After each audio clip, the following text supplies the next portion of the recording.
Movies like Logan proved that the anti-hero movie can work. Movies like Punisher proved that it's not always that easy. The DCEU proved that no matter what you do, haters are gonna hate. However, when a film comes in threatening to upset the balance of power, it's a tall order. So it's time to revisit Black Adam and see that in the end, it's not that bad.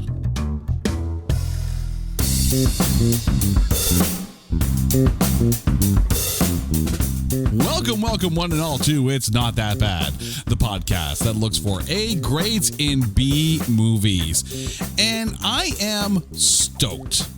Not because of the movie that we're covering. That's just a movie. I am stoked because returning to the show, my Just Another Nerd Show co-host Kevin Hilsden is back. Welcome back, Kev. How are you doing, man?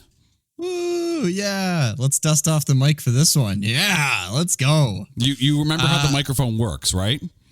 You press the on switch and that's all it is. It's a lot less complicated than women, I find. So I gotta say as well, right off the bat, I turned on this movie and my dad walks in and he goes, "Oh, is that African American Adam?" I said, "Dad, I don't think this was."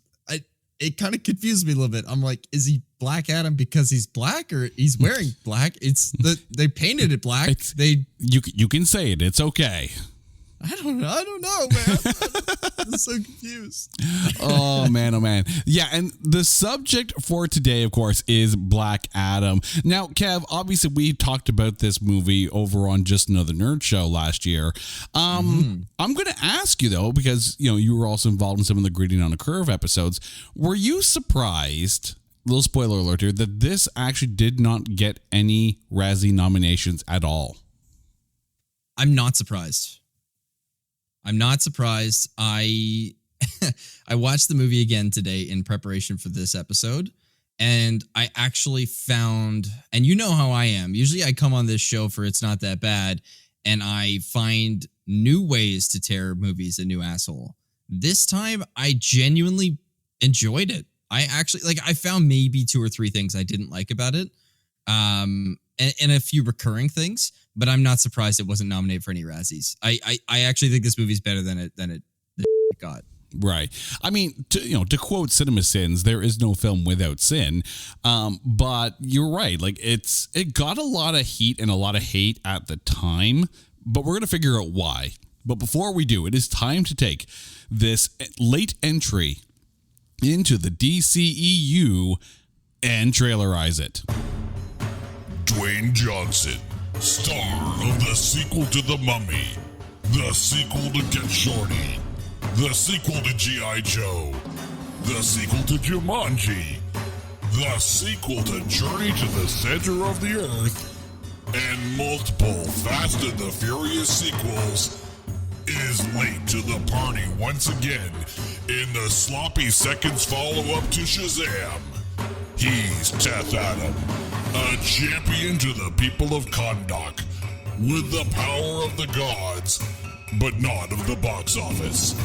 He'll float through a comic book film with more slow-mo shots than a Zack Snyder John Woo sizzle reel, and the same level of dialogue. He'll beat up the good guys, beat up the bad guys, and beat up the reputation of the DCEU. But let's be honest, Wonder Woman 1984 already put the nail in that coffin. Dwayne Johnson is Black Adam, rated PG-13, for Peacemaker was greater. Peacemaker was a lot better than this. I have to give credit where credit is due here. Yes. Peacemaker was also evidently the better version of Secret Invasion, I found out later. Sadly, in a strange kind of way, complete with a much better dance scene than probably the entire MCU. Well, I don't know. That song was on repeat in my car for a solid 6 weeks. Oh, I mean, shout out to Wigwam for arguably the second best song of any comic book property, whether it be TV or film. Second only, of course, to the Avengers musical. I can do this all day. I heard that was a real musical. They're turning it into something that, like, I guess at probably the California campus of Disney World, where they've got the Avengers campus, I think they're actually turning that into one of those little pop-up shows that comes up like every couple of hours, which apparently I need to go to California now.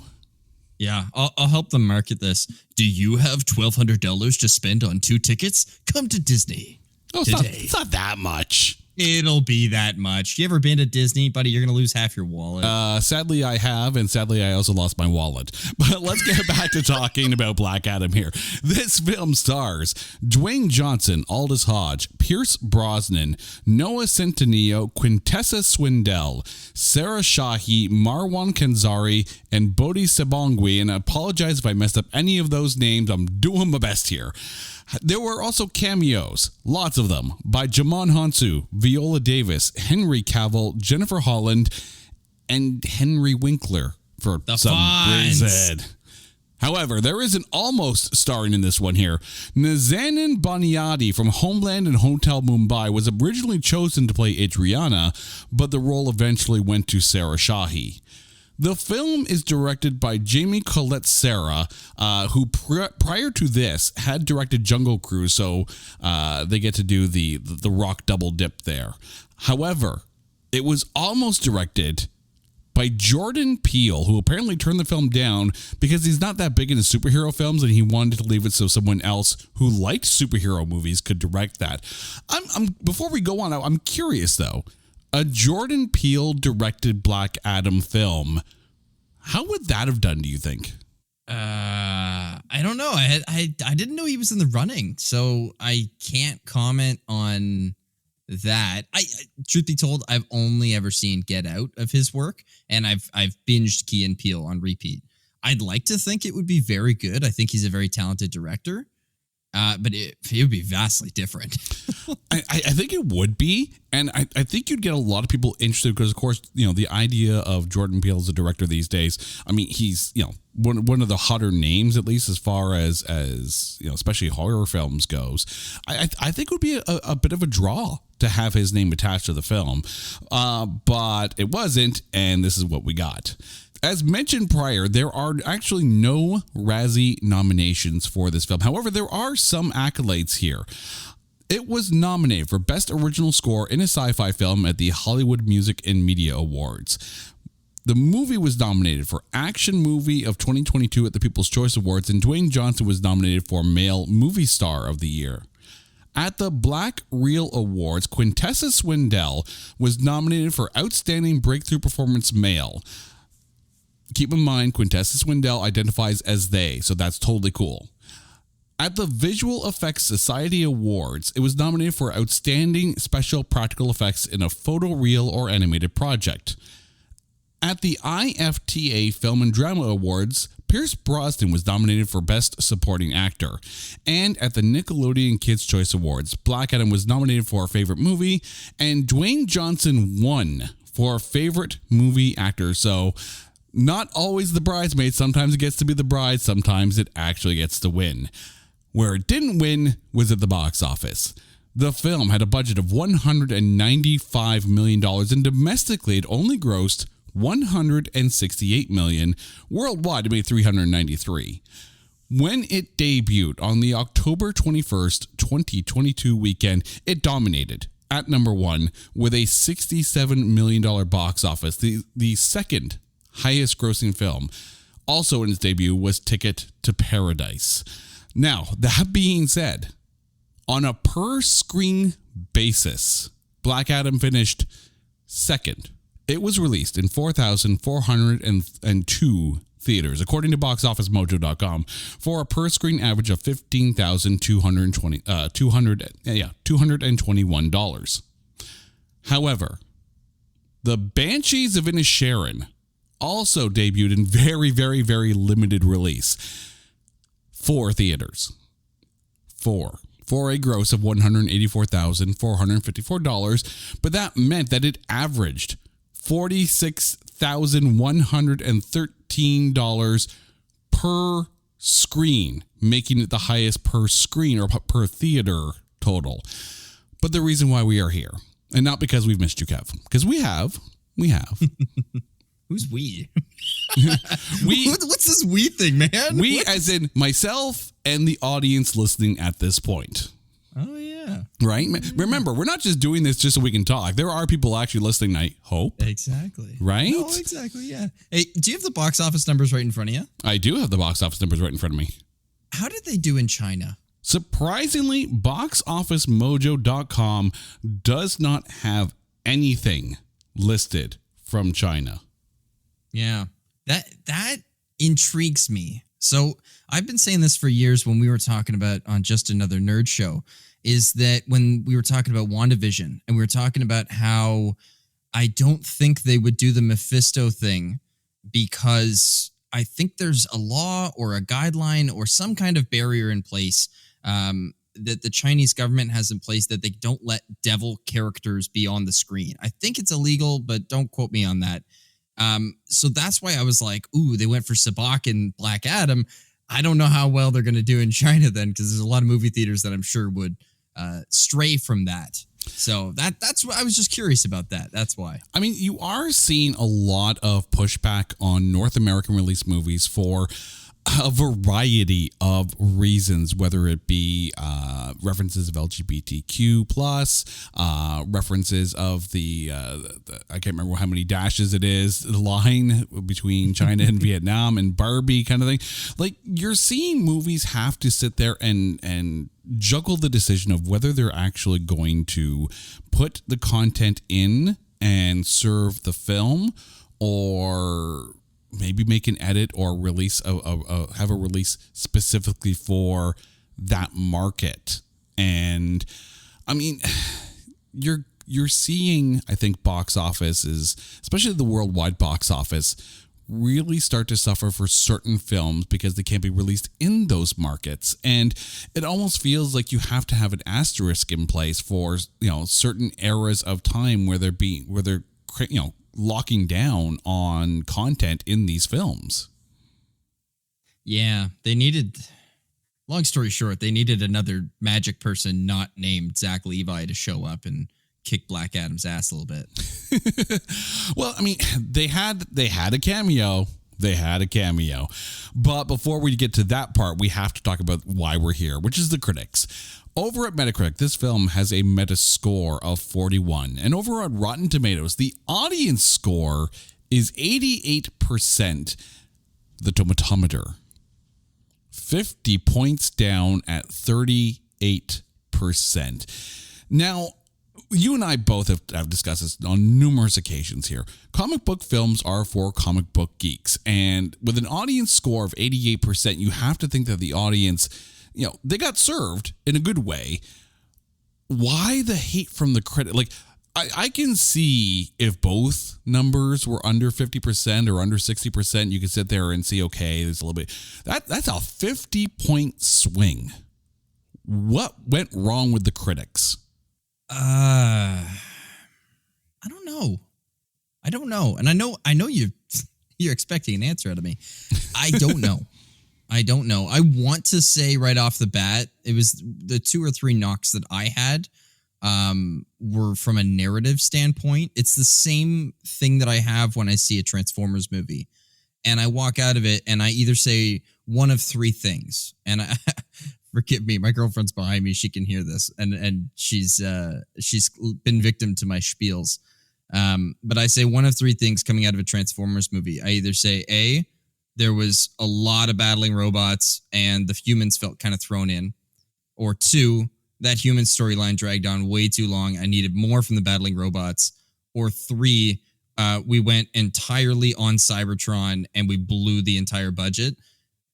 Now, I have a point with this because in Black Adam, I think we were trying for a big superhero movie, and the 2 humans, I'm going to call them humans because they're not metahumans, but the 2 Kahndaq natives that we kind of focused around was Buddy and his mom. It was not an interesting storyline. I could not stand the kid. He was like, use a catchphrase. I'm like, okay, are you trying to paint Black Adam as some quippy hero, or is he trying to be a, you know, irredeemable anti-hero? What are we going for here? So I feel like Black Adam lacked identity because of who they put around him. I loved the JSA. I wish actually that they had leaned a bit more into what they did in Batman v Superman, because they kind of teased it a little bit with every metahuman having their own logo, so to speak, and that Amanda Waller has like categorized them. I would have loved it if it was like Ben Affleck's Batman maybe building the team, and he was doing it from the JSA space station or something. Like I just think they could have done a bit more with that, with world building. They kind of kept it a little more contained, which is fine. That's fine. And while we're on this topic, Cyclone was useless and thrown in. Okay, go on. Okay, so I need to put this out there because you know how we like to kind of pontificate what could have been or storylines that could have been. And when you take a look at the DCEU, I mean, right off the bat, with Batman v Superman, there was this, it's almost like they were like, okay, so the Avengers had their Thanos kind of thing and they're getting close to Infinity War and whatnot. So we need to Darkseid this like super quick, and we need to Justice League this really quick. And here, and then of course there were like little, there's going to be a list somewhere out there of the failure to starts from the DCEU, including, the little talking caterpillar at the end of Shazam, and, like the whole nightmare sequence kind of thing that was in the original Batman v Superman, the Joss Whedon version. Here, the fact that you had Amanda Waller dealing directly with the Justice Society of America, if they had continued on their way, it would have been fascinating to see Waller, instead of using Suicide Squad because they're just a complete group of mess-ups, use the JSA to work against the Justice League. That would have been fascinating, and Black Adam becomes a recruit to use against them. Then you would have gotten that Superman v Black Adam, because, of course, Superman's weakness is magic. So, fascinating. Could have been good. We're not going to get to see it. But here we are. I still think they should have. I know they were saving it, and I feel like hindsight's 2020, right? Knowing that James Gunn was going to take over, Peter Safran, all those guys. I feel like we've been snubbed of a Dwayne Johnson, Zach Levi showdown. Like, not that would have been great. I'm not saying the outcome wouldn't have been the same as probably this movie, but I feel snubbed of it. And I felt like maybe we should have gotten that in a Black Adam origin story. If you're going to tease it in Shazam, give it to us in the Black Adam movie. Like, please don't save things. And I think people's, hopes and appetites were ready for this, because of course there is the animated Shazam and Superman versus Black Adam. I think it's like a half an hour direct to DVD kind of thing, and it's really, really good if you like the animated DC universe. And I think people were looking at that as a template for what could have been, but instead we got this. And I'm not saying this is bad. I'm just saying, like, you're building up all these crossovers, and then you have this, which feels, until certain parts, kind of on its own island. Yeah, there's a reason why in The Flash, when they basically connected the entire, spoiler alert, I guess, whatever. In The Flash, they connected the entire DCEU and everything. They went back to like Adam West's Batman, like everything. If Black Adam was going to be the new hierarchy of the DC universe, why wouldn't Flash have asked for a clip from that movie? Is there something to be said about Dwayne Johnson going into franchises and acting like, hey man, I've been here all along. This is mine now. Like, come on, man. It makes you wonder too. I mean, okay, before we get in, actually, we might as well just start with this right now, because Dwayne Johnson, of course, is first on the breakdown as Black Adam. Of course, going into this film, you mentioned it yourself, right? The hierarchy or the power balance of power in the DCEU is about to change. He came in all guns blazing, working the rock media machine as it is. Regardless of how he was as Black Adam, regardless of how he was as Teth Adam, do you think that his, for lack of a better term, bluster and, like the larger than life online presence of Dwayne Johnson took away, or at least started to sour people on this movie? I don't think so. I dare I say, and this might be an unpopular opinion, I think he was perfectly cast as Black Adam. I wouldn't have minded a non-bald. Like, I think I needed just a thin layer of hair on top of that head, like in the comics, like in the animated shorts or animated movies. I think he was perfectly cast. There were moments, though, and I don't know who to point the finger at, unfortunately. I don't know whether it was Dwayne Johnson thinking he's got to be quippier than he actually is, or if it was the writers saying, we got to add a little bit of comedy. We need to have a joke. There was one joke in the whole thing that landed, and that was because they had set it up for the past 20 minutes. Mm-hmm. And it was when the JSA was kind of fighting him, and then they were looking for the kid in these like hover bikes, and Dwayne Johnson was throwing a guy up in the air, I guess, to try and interrogate him or whatever it was. And then Dr. Fate comes in and he goes, if you still have one alive, I can break his mind and we'll figure out where the kid is together. And Black Adam just kind of gives him this look. And I know what's happening. I'm like, oh, this guy's flying through the air. He's going to land in the background. And it actually landed. I chuckled a little bit. I thought that was fine. That's all I need from Black Adam. I don't want him to be the center focus. I don't want him to be the comedy. Like, I don't want there to be any lighthearted music in this movie. I want it to be dark. I want him to, be the killer or just have no compassion whatsoever for these mercenaries and for these bad people. I felt like I got it at times, but I felt kind of robbed of it. I don't know. The joke landed, and so did the guy from Intergang. Hardly. But I will say, I mean, obviously, this has been one of the things that the DCEU has been plagued with ever since the beginning, since Man of Steel. Everyone was complaining that Superman doesn't kill people, and it was so dark. Thanks, Deadpool. And then of course, Suicide Squad comes out, and they're like, well, we have to change the film. It's got to be quippier because of Avengers, right? And the tonal difference between Zack Snyder's Justice League and Joss Whedon's Justice League is so night and day. And Batman versus Superman has absolute zero, laughs or quips in it that people were saying it was so dark. It's there. People keep saying that there's a formula to superhero films, and I think to a point there is, but there's also that risk of feeling formulaic. I think very few DCEU films really nailed the formula without feeling like they were trying to nail the formula. I think the first Wonder Woman film nailed the formula. You've got Chris Pine, who is naturally funny, naturally has a gift for, getting the audience to laugh without feeling like it's quippy. Gal Gadot was perfect as Wonder Woman.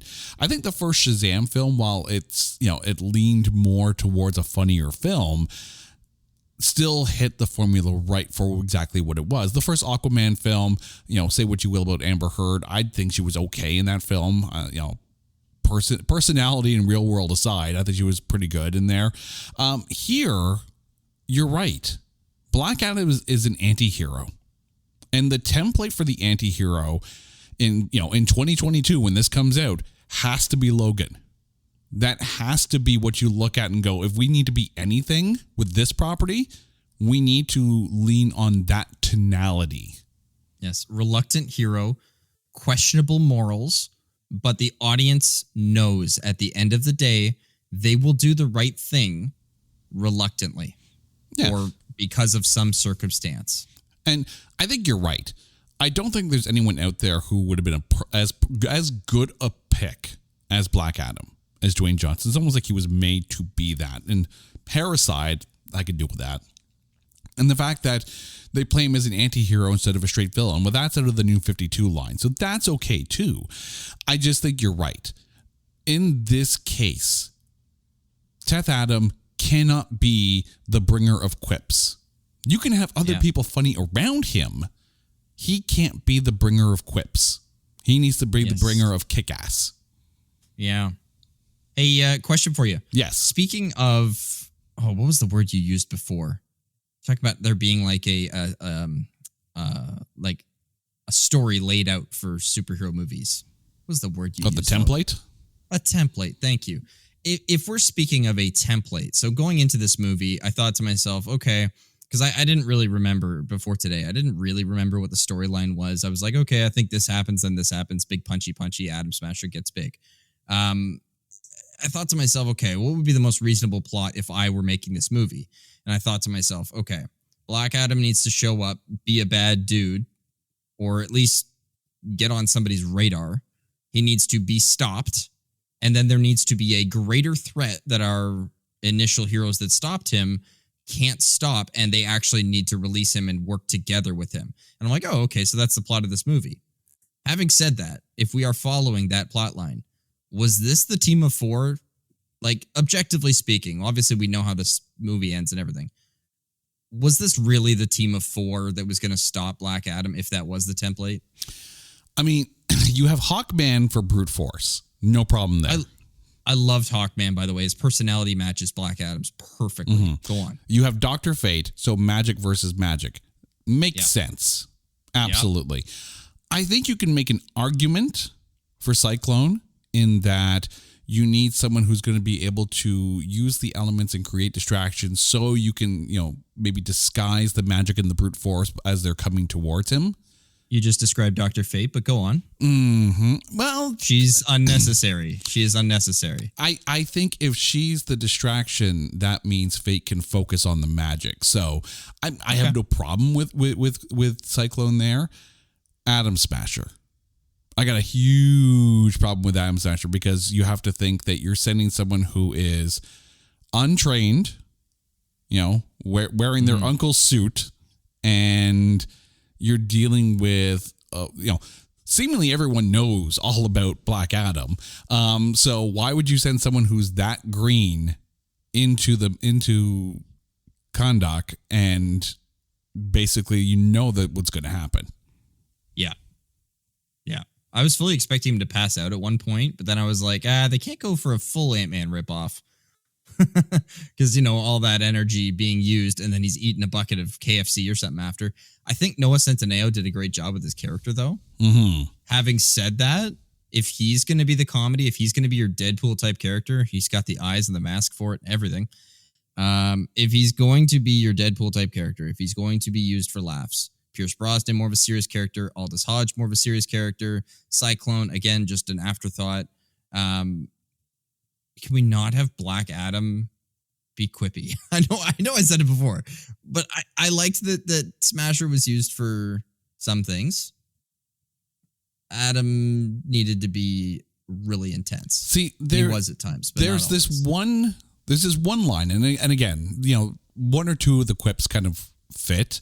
I think at the end, and by the way, if you haven't seen Black Adam by now, you're on your own. If at the end, where Atom Smasher's trying to connect and saying, I thought we made a good team, Black Adam's like, I thought we made a great team, and you can see him wanting to talk more. It's like, don't push it. That's fine. Because that kind of fits into the character of Black Adam. Like, okay, we saved the day, we saved Kahndaq, and that's it. We are nothing. I nothing you, Atom Smasher. But let's get to Aldous Hodge as Hawkman here. You said you loved him. What was it about him? Oh, I think his character, it just made sense that he's the one. If we're going on this story, I know I said before that I'd love it if Ben Affleck's Batman was the one to assemble the team. But if that wasn't on the table, which I understand, there's a lot of things that go on behind the scenes. Actors busy, obviously, with the whole Justice League roster breaking up and getting back together and breaking up again because of various different issues, which we won't get into right now. But, read a paper, folks. If Aldous Hodge's Hawkman had to run this team, I think it was so good. And I think his suit looked incredible. I think Aldous did a fantastic job on the character work and oh shoot, I'm missing English today, Wes. I'm missing English. That's okay. I'm missing some words, but his basic blocking and script work and stuff was really good. I think his character and Black Adam's character were good because they both had a level of ego that caused conflict, if that makes sense. Because Dr. Fate has a very chill approach to it. He can clearly subdue his enemies if need be. Atom Smasher's green, Cyclone's pretty green. It's Hawkman that needed to push the needle for us to see those big DCEU level fights. And I loved it. I think it was really, really cool. Yeah, you had very much stubborn versus stubborn in between Hawkman and Black Adam. But to that token, I mean, as much as I liked Aldous Hodge as Hawkman, I thought he was great. And, if they are going to carry some people over from, for lack of a better term, Earth 1 to Earth 2, now that we're post-Flash, I would love to see Aldous Hodge stay as Hawkman. He brought the intensity. He brought, like you nailed it too with the costume. Like I remember when we saw the trailer and the wings come out and we're like, oh, Hawkman looks so awesome. Like it doesn't look like some cheesy outfit. There's no feathering in there whatsoever. It's a very, cinematic DCEU costume look where I think they actually nailed it. But I think at some point, when it came to Aldous Hodge and his moments with Dwayne Johnson, at least in character, those moments stayed at one level and they kept at one level. It was when Aldous Hodge played against Pierce Brosnan, and that's where you had like the goods. Between the two of them, you had this idea that they had worked together for years. There's a long friendship. Of course, we know that, Hawkman has a very long lifespan, as does Dr. Fate. So you can tell that these two characters have worked together for a long time and they know each other, and it doesn't have to be spelled out. The camaraderie is there. The ease going into danger is there for both of them. And I think Aldous Hodge was better as Hawkman playing against Pierce Brosnan as opposed to playing against Dwayne Johnson. I agree. But speaking of Pierce Brosnan, Dr. Fate. How enjoyable was this? I was trying to find a reason not to like it. I love Dr. Fate. I love his comic book appearances. I love every time he's in any animated form ever, whether it be on Young Justice or on Titans or anything, man. I absolutely love this character. I was trying to nitpick one part, and then I just thought to myself, Kevin, shut the hell up. Just be grateful for what you got. Because I was thinking at one point, I'm like, Dr. Fate, when he takes off the helmet, he does just go back to being Kent. He's just Kent. Anywhere else, he'd be a 10. No, we're not doing no. We're not doing the Barbie thing.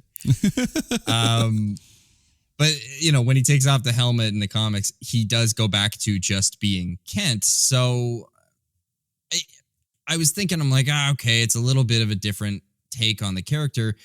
And then I was like, man, shut up. Like, this is how we get Pierce Brosnan and his incredible performance. I thought he, dare I say a little early here, he was in my finalists for MVP. I mean, I think that's an easy pick if you're looking for MVP finalists here. And I'm just now wondering if he puts the Ken and Kent Nelson. But that being said, I do actually have a bone to pick with the portrayal of Dr. Fate. And it has nothing to do with Pierce Brosnan, because you're right. He was the absolute perfect person for this role. And he just oozed that Pierce Brosnan charm and suave as Kent Nelson. But I mean, they alluded to Dr. Fate as like a man possessed when he's wearing the helmet. Yeah. And rather than seem pretty in control. That's the thing, right? Like if you watch Justice League Unlimited, or if you watched Young Justice, you know that the helmet kind of has a mind of its own, and it takes control of the person who's wearing it, and refuses to want to let go of, for lack of a better term, the host. And like here we have Kent Nelson without the helmet on, suave. Right. And with the helmet on, suave, but looks dope. That's pretty much the way it goes. We didn't see that level of. I needed less Doctor Strange. I needed more Venom. Exactly. That is almost the perfect definition of it, because yes, we need to hear, and we got a little bit of that in the sound design. We need to hear the helmet kind of speak for Kent as opposed to Kent speaking through the helmet. And now apparently there was a deleted scene where the helmet is picked up by an unknown person. I wondered if this, rather than be the setup for an eventual Superman versus Black Adam kind of thing, if this was also going to lead into the eventually canceled Zatanna project. I heard that it was to lead into Zatanna. That was my rumblings, my understanding of that deleted scene. It was supposed to be her, I believe. I don't know who they had casted though. I did we ever do a fan cast for Zatanna? Oh, I mean, I'm telling you right now, if Alexandra Daddario was not Zatanna, then the DCEU failed. I mean, it did. Well, yes, it did. Actually, come to think of it. Yeah, the hierarchy changed, buddy. You're on the other end of the teeter-totter. Okay, pal? Wait. What Earth are we on right now? I'm on the Earth where the DCEU succeeded, maybe? We're on Earth 69-420, where all we have to say is, nice. Ah, nice. Cool. No Nice. doubt. Okay, No doubt. nice. That's it. Quintessa Swindell as Cyclone. Now, apparently the role was supposed to be Stargirl, but they went with Cyclone. So much better. So much better. See, I argue that one, though. I think if you had Stargirl in there, then you had two characters that brought brute force with a large whacking object. With Cyclone, at least you had a different power set, so something different to look at. If the DC directors, if the DC president, well, this is all pre-James Gunn, right? Yes. If they actually communicated, I actually would have preferred Sasha Calle in this movie and in The Flash. Then you would have had two breakout performances from the young and restless star as Supergirl. I would have much rather had her on the team. I think she's a perfect tease for Superman versus Black Adam. You would have seen kind of what it's like, but we all would have walked out of there going, yeah, Henry Cavill would have clapped him though. Like, right? So, No, but we wouldn't have known. Not Supergirl, Stargirl. Very no, I'm different. saying Supergirl. Well, the thing is, in the comic books, it makes sense because Stargirl and Atom Smasher are kind of a thing in the comic book, so that kind of does make sense. But I mean, I think Quintessa Swindell as Cyclone, even as the alter ego, I think they played it very well. I think they did a very good job of playing Cyclone for what the role was. And I think visually, yes, this film does rely on a whole lot of slow-mo, like ramp speed shots and then go right down to 25% speed. But I think they did very well in the role for what the role was. Yeah, what the hell's up with that? I noticed that partway through. I'm like, Cyclone, every time she uses her powers, it was like, I'm like, it's inevitable. At some point, they're going to slow it down and show her turning gracefully. Mm-hmm. And she's beautiful. Like, don't get me wrong. It's a beautiful shot. But it's so unnecessary. It's like, if we're taking from everything here, it's the vapor clouds of Morbius combined with the super slow-mo of 300. Yeah. And it's just unnecessary, man. Like, it's not even like Snyder vision, like Zack Snyder's, it was his style. No, it had nothing to do with that. It was just, they needed to make her look cool, and they made her look cool the same way, like 4 or 5 times throughout the movie. Yeah. I mean, like, what else do you do with someone who controls wind? Well, I mean, Cyclone is a descendant of Red Tornado. And right.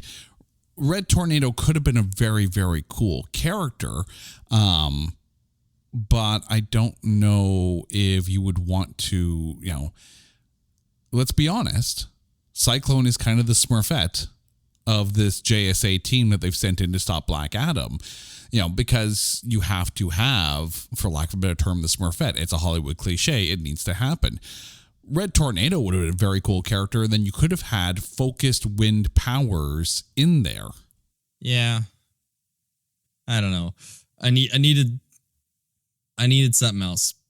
I'm going to just leave it at that. I needed something else. It wasn't Cyclone. She wasn't doing it for me. But that being said, if you're going to have quips at any point, having quips or lighter moments between Cyclone and Atom Smasher works because they're green, because they're not as weathered and worn as Dr. Fate and Hawkman. Here's where you could have had the lightness in the movie. And I think, again, between Noah Centineo and Quintessa Swindell, I thought they both did very well in that sense. Yeah, Quintessa did great. Yeah. Like, if you think about the banter between Black Widow and Hawkeye, it's kind of at that level, but almost like at a young Smitten kind of level. Okay. All right. Yeah.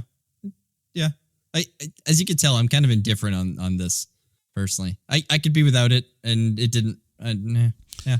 Well, we talked a little bit about Noah Centineo earlier as Adam Smasher, but getting into the character, my first thought on this is this.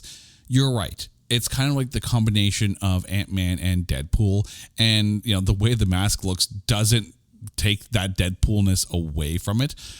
Personally, I thought Noah Centineo was better out of the suit as opposed to in the suit. Yeah, it was almost like he puts the mask on and he felt he needed to be Ryan Reynolds. Yeah, I agree. I think he was far better as just Al. Yeah. Outside the suit, just Al. I agree with that 100%. I mean, you have some people that are able to do both. We talked about the Batman rule, right? Most people who don the cowl are either a great Batman and an okay or not good Bruce Wayne, or they're a great Bruce Wayne and they're not necessarily the best Batman. I think here, the only person I think that really, separated, for lack of a better term, the superhero from the alter ego may have been Pierce Brosnan as Dr. Fate. Cyclone, there wasn't as much character development to a point. Hawkman was just smashy all the way through. Here, there is a difference between Al and Adam Smasher, and I think he was a better Al. There's a lot of times that actors talk about that too. I remember I watched a documentary on The Mandalorian, and I apologize, I know it's not DC, but the stand-in that plays the Mandalorian when Pedro Pascal is not there, he has requested that he puts on the suit as a part of his prep because it helps him get into character. I wonder if that was the same thing with Noah Centineo, that he, if he got in the suit, he felt he was more in character, like he was the Atom Smasher, and then he was just Al on the side, right? Mm-hmm. I mean, I think that's part of the issue, I think, possibly with some of the comic book movies today. And you see, a lot of the actors, they're wearing the mocap suits and the, with tons of dots and balls and whatever on the gray latex and whatnot. And it's not the actual suit. And in some cases, you can't get around it. You just can't. Like, Robert Downey Jr. is not going to walk in a bunch of tinfoil around the set all day. Oh, why not? It'd be cool. It'd be cool, right? Yeah, it doesn't make sense.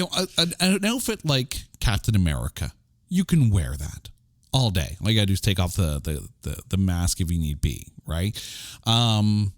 With Thor, yeah, of course he's gonna walk around dressed like that. It's okay, right? I think here, because of course, did you hear about that Thor suit, by the way? Which one? He used to complain about it. Well, like for the first part, I think it was the first Thor suit, like all the way up until Avengers Age of Ultron, and then they kind of fixed it. But they used to have these like kind of PNC pipes or like tubes that would kind of run throughout the suit, and they would literally have like a what's the word? Like a pump thing to pump water into his suit so he could cool down. It didn't breathe at all. Oh, so wow. That Thor, he's walking around in it. It's not the same as like a tracksuit like Captain America or like a onesie like Iron Man, like he's got the full thing there showing off the guns too. Well, I mean, there's the thing. Like, you go back and watch the original, Michael Keaton Batman in that first movie, and that suit is stiffer than a virgin on prom night. Like, he can barely move in that thing. Oh my gosh. Yeah, try a picture. Get that out of your image now. Whoo, we went there. Okay, moving on to Sarah Shahi, who played Adriana Tomaz, the woman who can read everything. How was she? She was okay. I said this at the beginning of the show, so I feel bad for kind of reiterating it, but I felt like the Kondak storyline, it shouldn't have been as thrown in as it felt like. Mm-hmm. And I'm going to leave it at that. She was the best of the three. I didn't mind Muhammad Amer. I think that's his name. That's Kareem, yeah. I've seen his stand-ups. He's pretty solid as a support comedic role. I think he was solid in that. The baby come back part was I was belting it with him in the theater. Baby come back. And that's why you're not allowed back at that theater. Yeah, that's it. No, she was fine. She was a good emotional grounding character for Black Adam. Yeah. Her son was a bit I wouldn't have minded if she gave him up for adoption. Wow. In an alternate universe. Wow. Yeah, I know. He was too annoying for me. Too annoying. Okay. I completely agree. Mohammed Amir as Kareem, again, really brought the quips. And that's where you're right. The quips should not be coming out of Black Adam. It should be inside characters like that. And that works out well. And I think the moments with Kareem and Black Adam, of course, where he's sitting down watching his movie on the TV and Black Adam's like, moving the chair as he walks kind of thing. Like those are great moments. Or when he's, after he got shot and then Dr. Fate's like, I can see the future and this isn't how you die. Stay away from electricity. But I'm an electrician. Like those are good moments. Those are fun, right? Yes. Let the non-metahumans be funny away from the battle. But if you're looking at the three of them, like I'm not going to sit there and rip on Bodhi Sebingui. Again, apologize if I messed up that name as Amon. It's not him. It's the script. And the problem with that is that he's like the Kahndaq Freddie Freeman from the first Shazam. It's almost like they took the same character with the same superhero love and just copied and pasted from the Shazam script over to the Black Adam script. And we already had that, and it worked well with Shazam. Here, you can have someone who is interested in superhero lore, but not like a discount Freddie Freeman. And because we've already seen that and it worked in Shazam, here you needed someone who was a little more maybe leery of superheroes. Maybe if rather than have superhero worship, you have superhero disdain because, of course, they're not coming. They're not stopping Intergang. They're not interceding and saving Kahndaq. So someone who's going to do what needs to be done and kill these Intergang members, then you have someone who's worshiping anti-hero culture. And that makes for fascinating because, like, you're supposed to like the superheroes. They're supposed to save the day. And, if the whole big thing from Adriana is that she's dismissive of the Justice Society because they don't come and save Kahndaq like Black Adam is, you would think that disdain bleeds into Amon. Yeah. Yeah, I'd have to agree with you on that. It all stems from the parenting, folks. Be a good parent. Yeah. I mean, I understand that in any superhero or big adventure type thing where you have, Doctor Who has to have the companion. Transformers has to have, for lack of a better analogy, their witwikis, because those non-super characters are us. We are the companion when we ride along with Doctor Who. We are the witwikis who want to help the Transformers. There are people who are watching this film and they're siding with Adriana and Amon because they want to see the anti-hero save Kahndaq, right? They're supposed to be the eyes and ears of us. And unfortunately, the script didn't do them any justice. Yeah. Yeah. Yeah. It was a bit of a letdown. That was a big knock on the script for me, at least, is that I like the twist at the end. Don't get me wrong. I really liked that we were told the story all throughout. And then throughout, it was kind of, we were almost not piecing together, but it was like we were recontextualizing the same story because we got better clarity from a more reliable, well, if you want to call it more reliable, it's still thousands and thousands of years old. But yes, like we started to get, oh no, this is what I heard. And of course, Teth Adam is the only one who can corroborate that story because he was there. So, truth comes out and the mom ends up playing kind of his emotional grounding to his lightning bolt, so to speak. I just find it fascinating that she believes in the champion so much, and then the Justice Society shows up, and she's not exactly happy with them because where were they before? And then all of a sudden she believes them. It's almost like, you bought that one real quick. and then went to go face down the champion. Like, he's going to really care what you think. But then there's Marwan Kenzari, who played Ishmael / King Octo / Sabak. In a film where you have an anti-hero who's kind of the villain, and then Justice Society who's the villain to the anti-hero. How was Marwan Kenzari for you? He was kind of, how do I put this nicely? Wes? I think he was like an early 2000s campy villain. As soon as the twist happened, where he started to take a turn, and that was early, right? That was in the cave that we kind of figured out that he was with that hit squad, and that's why they didn't really kill him. Actually before that, when he killed his buddy that came in with him. Yeah.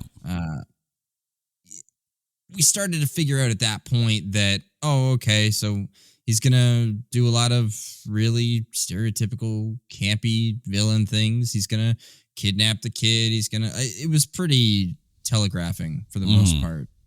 And then he puts on the crown. Now, the part that threw me off, because I'm not super familiar with Sabak's story in the comics, was when the crown killed him. And I thought to myself, no, we're not ending the story there. Like, there's got to be a big CGI fight, right? There's got to be a big one. How do we? And then, of course, there was. So, he was just very one-dimensional. Very forgettable. And that's the problem with this. Like, you have an anti-hero, and there's supposed to be some depth, right? And you get a little bit of that. With Pierce Brosnan, you have what's supposed to be the dichotomy between, Kent Nelson and Kent Nelson in the helmet, and you get a muted down version of that.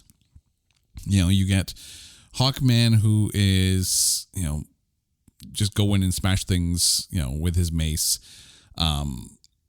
There's not a lot of depth to these characters. They feel like one note characteristics. You're good, you're bad. You're Dwayne Johnson. Like, it's...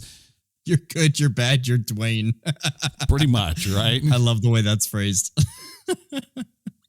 But to that token, it's not like there's a lot of other superhero movies out there that do anything much different. So why doesn't it seem to work necessarily here? At least from a script perspective. This is not on the actors. This is not on the director, because I do think visually the film looks great.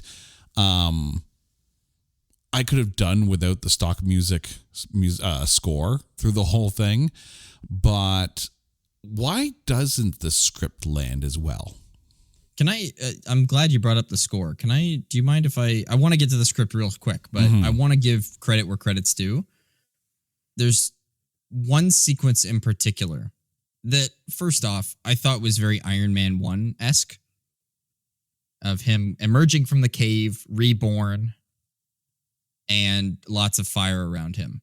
The Paint It Black song that was originally baked into the score and then full-blown when it hit slow motion, it fully turned into Paint It Black. No, that was good. Absolutely. One of the cooler scenes from any comic book movie I've ever seen. And it was so on point. Like, I'm sure they were looking up songs with the word black in it. But that was it was really, really cool. It really set the tone. It felt like it was in the style and in the tone of Kahndaq as well. Like, I know they use a lot of acoustic guitar there. So that felt very authentic, even though I know it's the Stones, right? So I loved that sequence. I just want to give credit there if we were talking about the score. I have to say, I am glad that when it transitions out of the score into the actual song, that they went with the Rolling Stones version. Yes. As much as I like the Gob version, it wouldn't fit tonally. It's punk. But I'm surprised they didn't look at the Tea Party version, because I think the Tea Party's instrumentation on that song might have fit a little bit better, but I got nothing wrong with the original. I have nothing wrong with the original either. It's now, with the good, there's bad. What did you think about the no one man should have all that power scene later on? Again, Those are the two main songs I was thinking about from this movie. Yeah, no, you're right. Paint It Black hits well. Everything else, music wise, and this coming from a musician, like I just keep picturing that, the dun dun dun dun dun dun dun dun dun. I'm like, oh good, I finished the video game level. I can move on now. That's kind of how it feels like the end of a cutscene of an 8-bit side scroller. Yeah, you're not wrong. Now that being said, an 8-bit version of that soundtrack that I can get behind. Yeah, Paint It Black, yes, for in the movie, great sequence. No One Man Should Have All That Power. I think it's by Kanye West.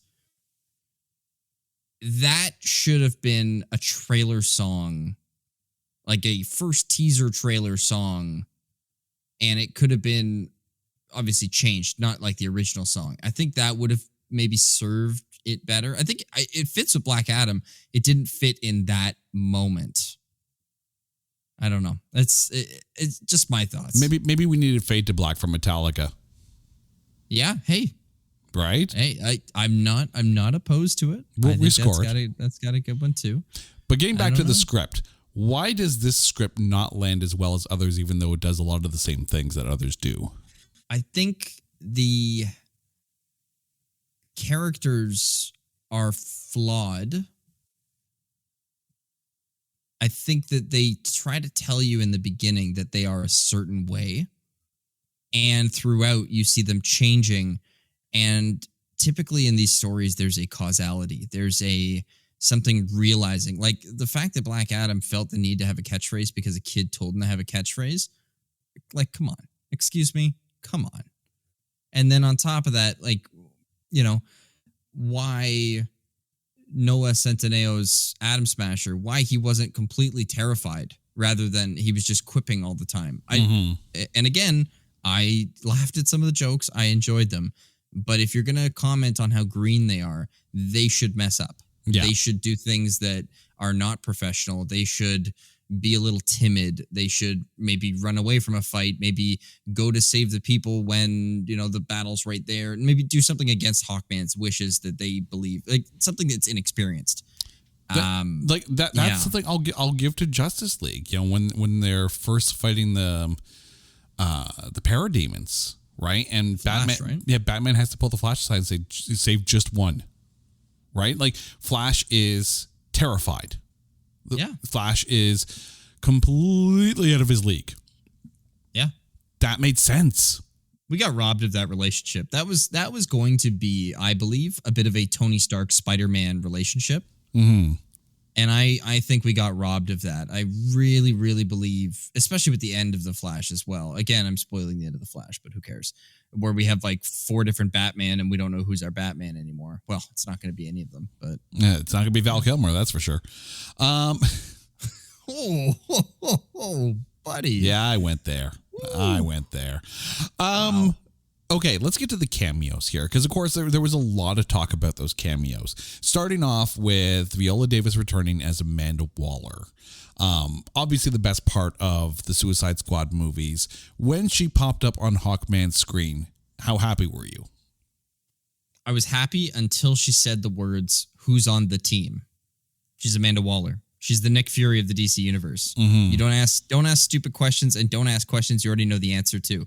You should be saying, did you get the list of recruits that I referred to you? And Hawkman should have said, yeah, but I picked my own team anyways. That's how that should have went down. Mm-hmm. She should not be asking stupid questions. And I love Viola Davis. I love her portrayal of Amanda Waller. I think she has stood the test of time. She's one of the few DC characters that has actually stood the test of time, not just showed up everywhere. Mm-hmm. She's been solid. I really wish we could have seen more of her.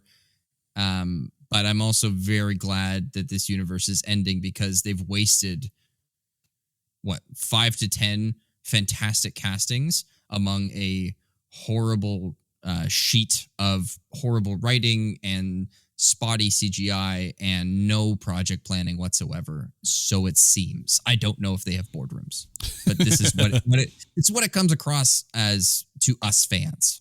It looks like you guys are making it up as we go along. Yeah. Jimon Hansu, reappearing as the wizard. That makes sense given the property here. Jennifer Holland returning as Harcourt. No comment. Really? Nepotism at its finest. I mean, it does make sense to put her in there because, of course, if Waller's going to be in there and, she's part of Waller's team, then it makes sense that she's there. And, of course, the success of Peacemaker kind of helps sell that role as well. Some of it does feel like they're tying Black Adam to something that worked in that sense. But then there's the big one at the end.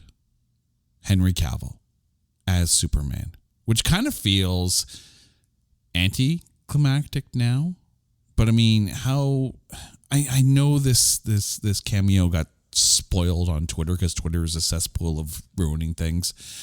But still, that moment when we thought that we had seen the last of Henry Cavill, we got one last one. Yeah, what a crazy 30 days, eh? Right? I remember that being a fan at that time. It was like, and forgive me if I get the timeline wrong, but it was like we got a message from James Gunn saying, or no, it wasn't James Gunn yet. It was the CEO or something before James Gunn. Mm-hmm. He came in and he said, yeah, we're kind of replacing some of the Justice League guys. I don't think we're going to renew Henry's contract. And then a week before the premiere of Black Adam, Dwayne Johnson came on and said, we've been listening to the fans. We know you're upset. I'm here to help. And you know what? It was a nice message. And then the movie came out and obviously things were spoiled. And then we find out Henry Cavill's back. And then 2 weeks later, Henry Cavill takes to Instagram saying, oh, this is great. The reaction from the fans. We love you guys. This is why we do it. Yada, yada, all that. And then like a week later, James Gunn goes, yeah, but is it though? I wonder, and we had discussed this over on Just Another Nerd Show, in that at this point, the DCEU was waving the white flag. Things are getting canceled. You had, let's just look at the list here, right? You had DCEU imploding, Ezra Miller on the run, Zatanna canceled, Batgirl shelved. The Wonder Twin movies, they had cast it, and then a week later, they canceled it. You had Static Shock, which was in development. The Green Lantern Corps.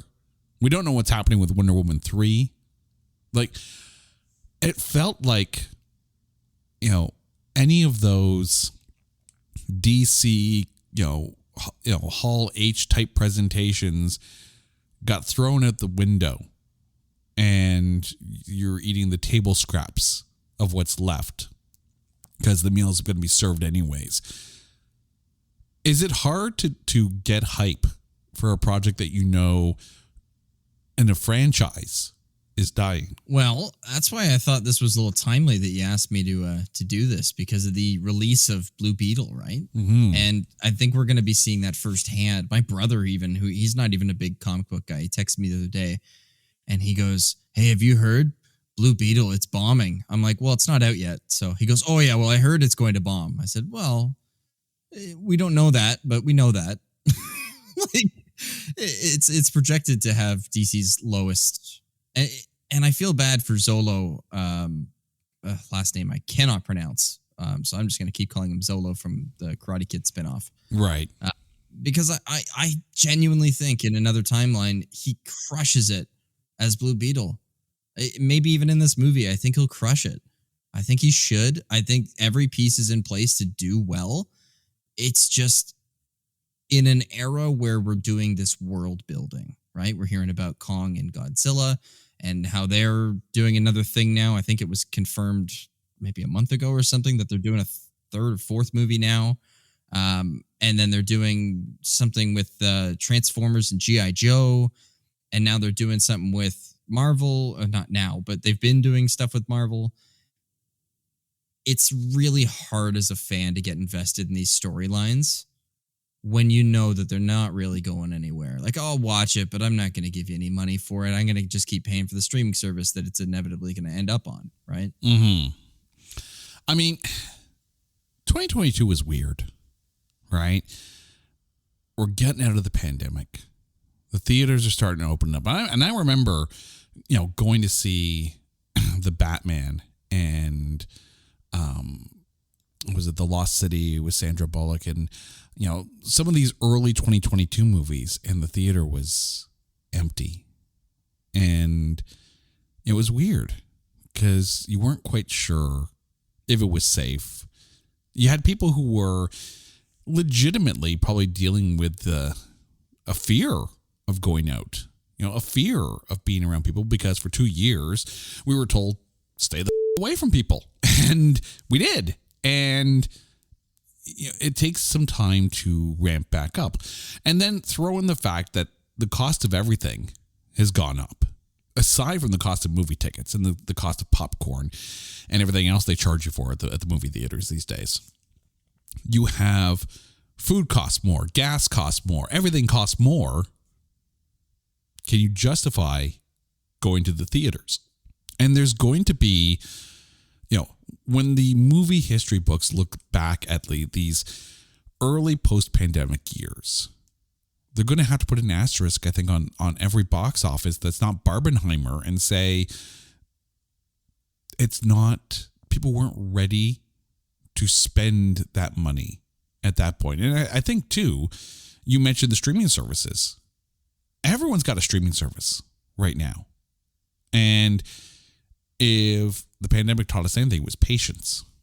The patience of waiting for the theater. Or, if you've got a family, if it's, 2 parents, 2 kids, 3 kids, whatever, going to the movie theater, like $100.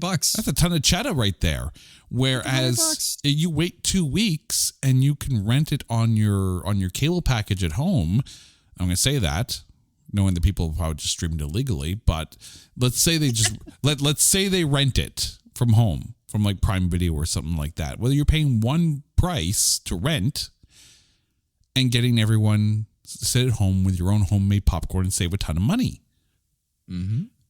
And before Barbenheimer, you could argue that maybe the days of using the box office as a metric for the success of a film is dead. And I think there's an argument for that still. I think 2023, Barbie, Guardians of the Galaxy Volume 3, and Super Mario Brothers movie, I think, are the outliers of 2023. And I think the box office, at least for another year or two, or until the prices start to go down and we get out of this recession, isn't the metric that people need to look at for success or failure in 2023. In 2022, definitely not. And I think looking at the box office and calling this a failure, it's not justified. There are other things to point out, for sure, as we have. But I think Black Adam, get rid of the DCEU deathbed, if you will. Get rid of the lack of box office. This is not a 38% film. I don't know if it's 88%, but I don't think it's a 38%. It's at least 39. Oh, you're being generous. No, but legitimately, where do you see this film? I thought when it first came out, I'm like, it'll be a little over 50. Maybe it'll touch 60.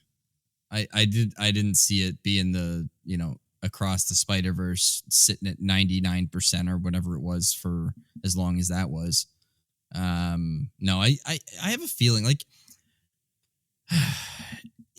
there's always something to be said about how actors market their movies. And feel free to correct me if I'm wrong here, Wes, but this is just what I have learned, is that actors don't feel the need to market their movies as much if the movie speaks for itself. I find a lot of times when actors say, hey, yeah, you should come to the movie. Yeah, like, for example, do you hear Cillian Murphy, Robert Downey Jr., Margot Robbie, Ryan Gosling, Simu Liu? Do you hear any of them saying, oh, come to the theater, we need you, come to the theater? No, they're just talking about the movie. They're just doing their regular marketing. They're having fun, but they're not being like Dwayne Johnson here, where they're kind of being pushy, where they're like, yeah, come to the theater, you gotta come. Yeah, no, this is gonna change your life. Yeah, for sure. No, it didn't change my life. It wasn't that, like, you can't overhype something like that. I felt like that was the folly of the Flash movie, was that it was so hyped. Like, there was a screening beforehand and they were like, oh, this is the greatest thing ever. It's the greatest comic book movie ever. And then we went to the theaters and we were like, it was okay. CG wasn't finished. They didn't give him any more money. Ezra Miller's still a piece of shit. My life goes on. I mean, I think getting to Dwayne Johnson's promotion of the film, and you're right, he was definitely out there and overhyping the film, but in his defense, he comes from WWE. That's true. And if anything, anyone who's ever watched WWE or any wrestling federation knows, you oversell the crap out of everything wrestling. That's the game. That's how you get to be arguably the biggest wrestler of their day. I hear you. And The Rock was definitely up there, but I don't know if that translates necessarily after a while. Okay, let me phrase it this way. Did you enjoy Jumanji?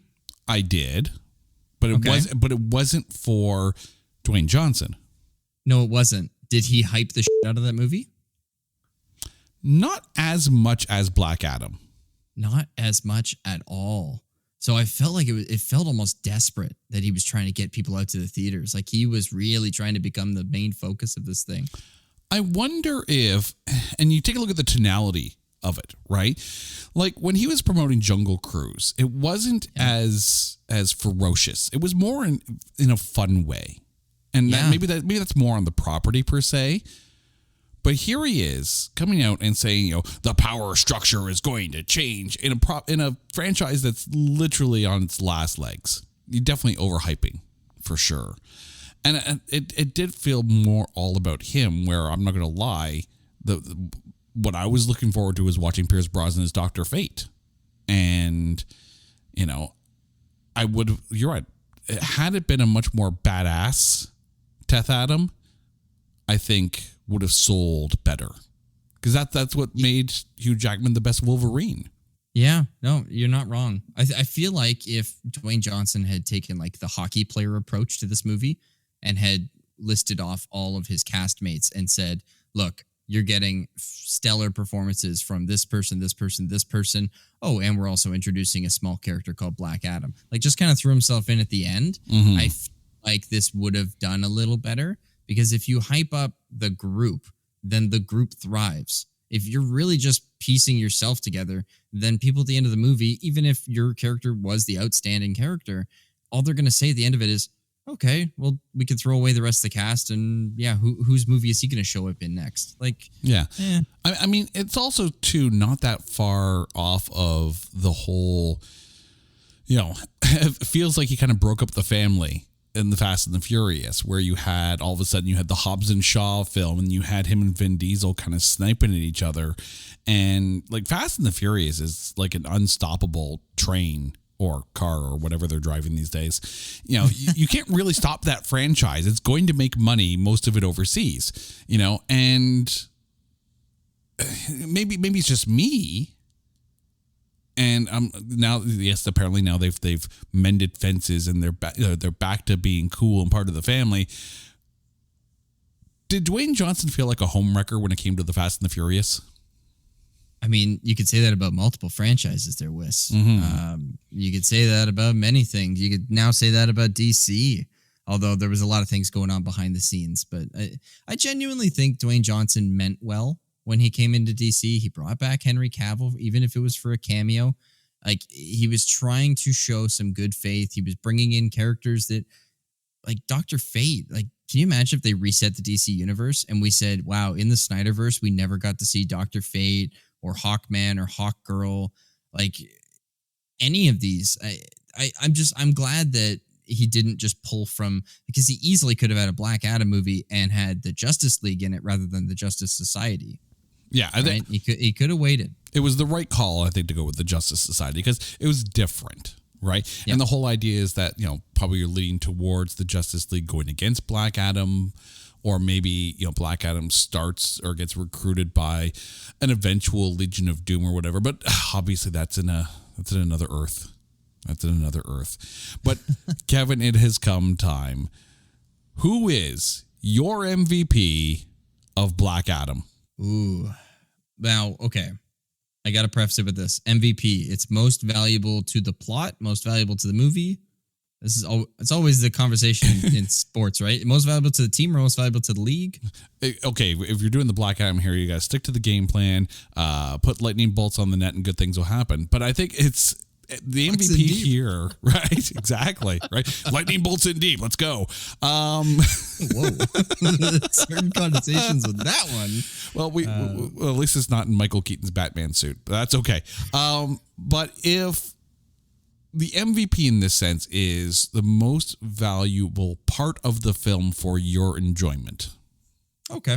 Because that's why I needed to clarify, because I think the outstanding performance is Dr. Fate. I think the outstanding sequence is the Painted Black sequence. That for me is the only thing I take away from this movie. I can see that because there is a lot that goes into the plotting of those scenes. And in some cases, I mean, you take a look at X-Men Days of Future Past or afterwards Apocalypse, the Quicksilver scenes, of course, you could sit there and argue that, yeah, that Quicksilver scene in Apocalypse may be the best damn thing out of that film, even if it had been done already in Days of Future Past. Here, yes, absolutely, that slow-mo, light him up, lightning bolts in deep scene coming out to Painted Black definitely stands out as one of the better scenes in this film.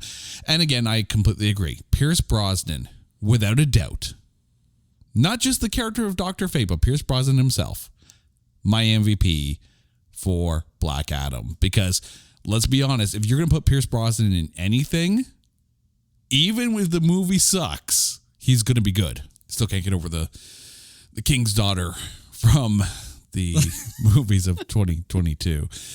I still like him, but, maybe not that film.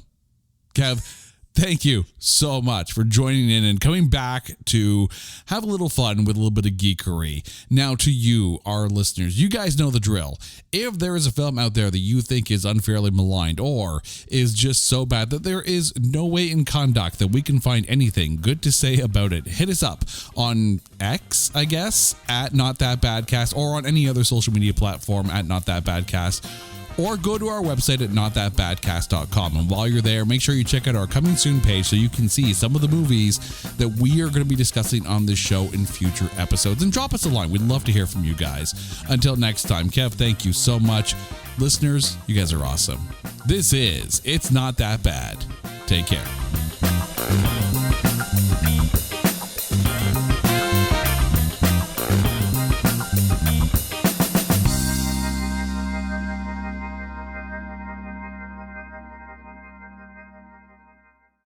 Hey folks, Stefan Shirazi and Renee Richardson here from the Metallica Report. And we are proud members of the Pantheon podcast family, where the best of music and podcasts unite. We've got something pretty cool for you.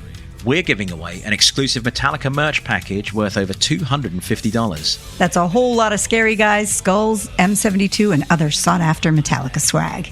And we've made it easy for you to win. Follow and share the Metallica Report, and you're in the game. Go to pantheonpodcast.com/Metallica, enter your email, and hit that button to be entered to win. And just like that, you're eligible for our monthly exclusive Metallica merch package. And guess what, rockers? You can enter every month, so just do it. And while we love our global brothers and sisters, the lawyers won't let us ship outside the U.S.